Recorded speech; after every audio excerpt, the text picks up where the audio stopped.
Hola y bienvenidos a este Café OVNI Paranormal, y en esta ocasión hablaremos sobre el Titanic, ¿no? Un tema tan apasionante y aparte que ya tiene bastantes años y bueno, últimamente vuelve a ser centro de atención una teoría en relación a si fue un atentado en lugar de un accidente con un iceberg, ¿no? La típica historia oficial que nos vendieron del Titanic no sería tal, sino que, bueno, como les decía, no podría ser una especie de atentado por quienes iban arriba del Titanic o de otro barco.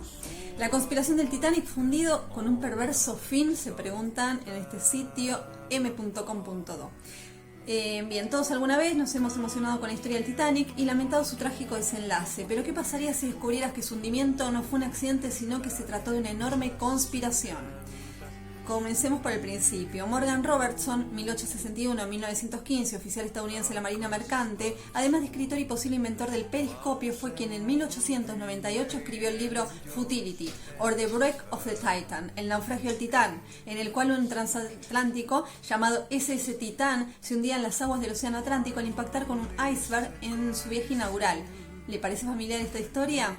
Bien, entonces tendría que saber que 14 años después de que este libro de ficción saliera a la venta, el hecho se replicó de una manera muy similar al hundirse el conocido Titanic, llevando a bordo a los hombres más ricos del mundo, algunos de los cuales se habían mostrado contrarios a la creación de la Reserva Federal y los bancos centrales. A principios del siglo XX, las familias dominantes en los bancos y negocios del mundo, los Rockefeller, Morgan, Warburg, Rothschild, etc., buscaron de una u otra manera promulgar leyes que crearon un banco central en Estados Unidos. Así el senador Nelson W. Aldrich, el secretario adjunto del Departamento del Tesoro de Estados Unidos, A. Wyatt Andrew, más 5 de los financieros más importantes del país, que en conjunto representaban aproximadamente una cuarta parte de la riqueza del mundo, se reunieron en Jekyll Island Club, en las costas de Georgia, para discutir la política monetaria y el sistema bancario, un evento que llevó a la creación de la Reserva Federal actual. Cabe destacar que esta legislación fue escrita por banqueros, no legisladores. Después que este proyecto de ley fuera elaborado, fue entregado al senador Aldrich para tratarlo en el Capitolio.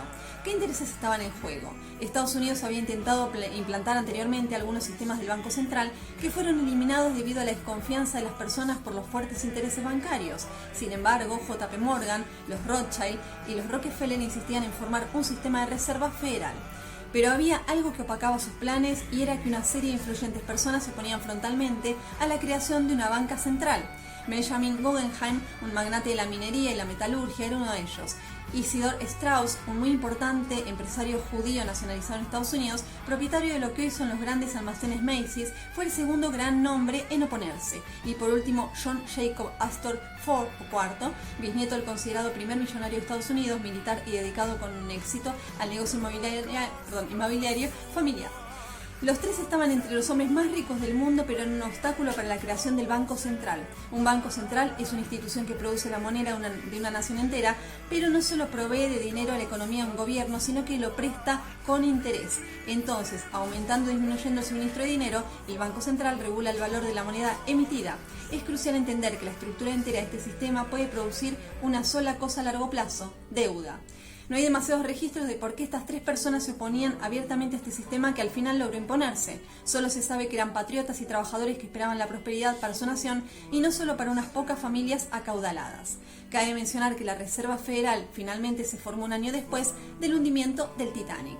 Recordando lo antedicho, de que en el Titanic no viajaban personas influyentes que no estaban de acuerdo con la Reserva Federal, entonces, ¿fue su hundimiento un complot inspirado en una novela de ficción? Veamos en detalle algunos puntos muy importantes. Cualquier similitud con la realidad es pura coincidencia. Datos reveladores. John Pierpont Morgan, uno de los principales impulsores de la Reserva Federal, fue un empresario, banquero y coleccionista de arte estadounidense que dominó las finanzas corporativas y la consolidación industrial de su época, y bueno, el apellido llega hasta hoy en día, ¿no? Entre las diversas empresas que fundó estaba el Trust Naviero, International Mercantile Marine Company, concesionaria que construyó el Titanic, o sea que él tuvo que ver con la financiación y la construcción del monumental buque. De acuerdo con el portal Journey Wire, Morgan tenía una reserva para abordar el transatlántico, pero a último momento la canceló. ¿Sabría lo que iba a suceder? Pero no solo él, sino que su amigo Milton Hershey también la canceló intempestivamente y logró sobrevivir para construir el conocido imperio de comida Hershey, ¿no? Precisamente los chocolates. En medio del desastre no se encontraron bengalas rojas a bordo para hacer señales a los barcos de rescate, solo bengalas blancas que indican una fiesta y que todo está bien, informó este portal, y así también se puede ver en la recreación de la película Titanic, protagonizada por Leonardo DiCaprio y Kate Winslet.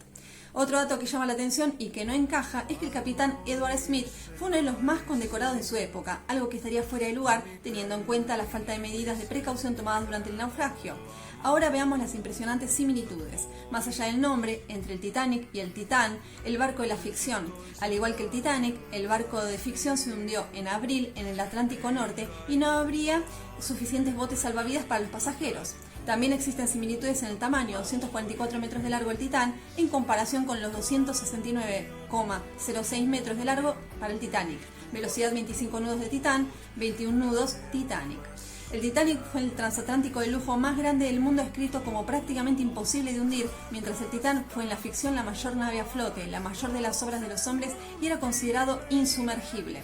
El Titanic portaba a bordo solamente 16 botes salvavidas, además de 4 botes salvavidas Engelhardt, menos de la mitad del número necesario para su capacidad, 3.000 pasajeros. El Titán llevaba tan pocos como la ley permitía, lo que sumaban 24 botes salvavidas, menos de la mitad necesaria para su capacidad, 3.000 pasajeros. Moviéndose demasiado rápido, a 22 nudos y medio, el Titanic impactó contra un iceberg en el lado estribor, en la noche del 14 de abril de 1912, en las aguas del Atlántico Norte, a 644 kilómetros de Newfoundland. También en una noche de abril, en el Atlántico Norte, a 644 kilómetros de Newfoundland, Terranova, el Titán impactó contra un iceberg mientras navegaba a 25 nudos, también en el lado estribor. El insumergible Titanic se hundió y murieron más de la mitad de sus 2.200 pasajeros. El indestructible Titán también se hundió y más de la mitad de sus 2.500 pasajeros murieron ahogados.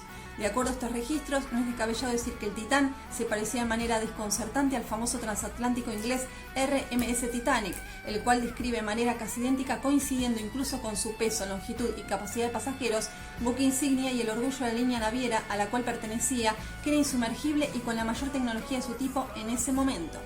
Robertson también mencionó en su libro que el Titán era un buque con exceso de lujos para pasajeros millonarios, que tenía una cantidad insuficiente de botes salvavidas, al igual que el Titanic. Su capitán era experimentado y también coincidía con el apellido del capitán del Titanic, Smith.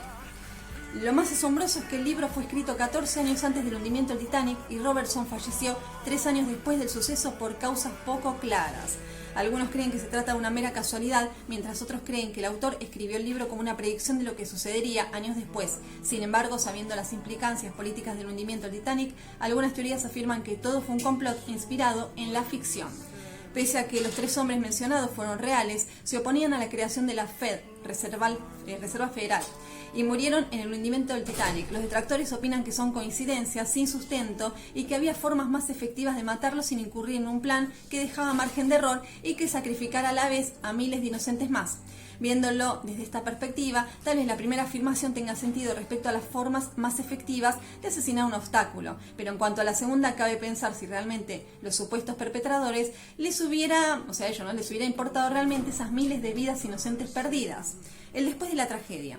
Entre tanto, Morgan no sufrió grandes consecuencias por el hundimiento del transatlántico que él mismo financió, y años después, cuando tenía 75 años, falleció en Roma, Italia, siendo en ese momento una de las personas más ricas del mundo. Durante la Comisión de Investigación norteamericana que inquirió las causas del hundimiento, el senador William Alden Smith atacó abiertamente a Morgan y los principios de la compañía. El 19 de abril de 1912, el día después de que Carpathia, el barco que rescató a los sobrevivientes del Titanic, llegó a Nueva York, el senador William Alden Smith abrió la investigación. El senador Smith sabía que tenía que moverse rápidamente para entrevistar a los pasajeros y la tripulación mientras recordaban vívidamente el hundimiento y antes de que se dispersaran por América o regresaran a Inglaterra. En su búsqueda de la verdad sobre el hundimiento del RMS Titanic, el senador luchó vigorosamente contra las compañías navieras, los periódicos conservadores y la Junta de Comercio británica. La compañía Marconi y la compañía del New York Times se habían confabulado para monopolizar y controlar las noticias sobre el Titanic, pero la audiencia del senador Smith lo había hecho imposible, que a veces,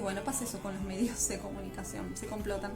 Gracias al estilo tenaz y decidido del senador Smith, el mundo supo que los prismáticos de los vigías habían sido retirados cuando el Titanic salió de Queenstown y no habían recibido binoculares de reemplazo. El vigía sobreviviente Frederick Fleet testificó que con binoculares hubiera visto el iceberg a tiempo para salvar el Titanic. Nuevo orden. Las familias más poderosas del planeta, Rothschild, Rockefeller y Morgan, finalmente establecieron una suerte de banco mundial, la actual Reserva Federal, que tiene endeudada a toda la humanidad, ya que cada dólar que emiten tiene como contraparte la emisión de una deuda de parte de quien lo recibe. Según los medios de comunicación alternativos, la élite, que con los años se ha hecho cada vez más poderosa siguiendo sus descendientes los pasos de sus predecesores, tiene como fin primordial el establecimiento de una moneda única y un gobierno global, ya lo sabemos, ¿no? Con una única religión, bajo la premisa, obviamente, de que ambas instituciones estén controladas por los grandes bancos, de esta manera estableciendo el llamado nuevo orden. ¿Fue un complot el hundimiento del Titanic? Después de esta información puede sacar sus propias conclusiones y bueno, me gustaría saber sus opiniones y este video se lo dedico obviamente a mi hermano, que es fan, y yo también obviamente de la historia del Titanic, ¿no? De ese famoso hundimiento. Y bueno, que hoy sabemos que quizás pudo haber sido un atentado y no un accidente por un iceberg, y precisamente por quienes iban a bordo. También se decía que el Titanic no era tal, sino que sería el Olympic.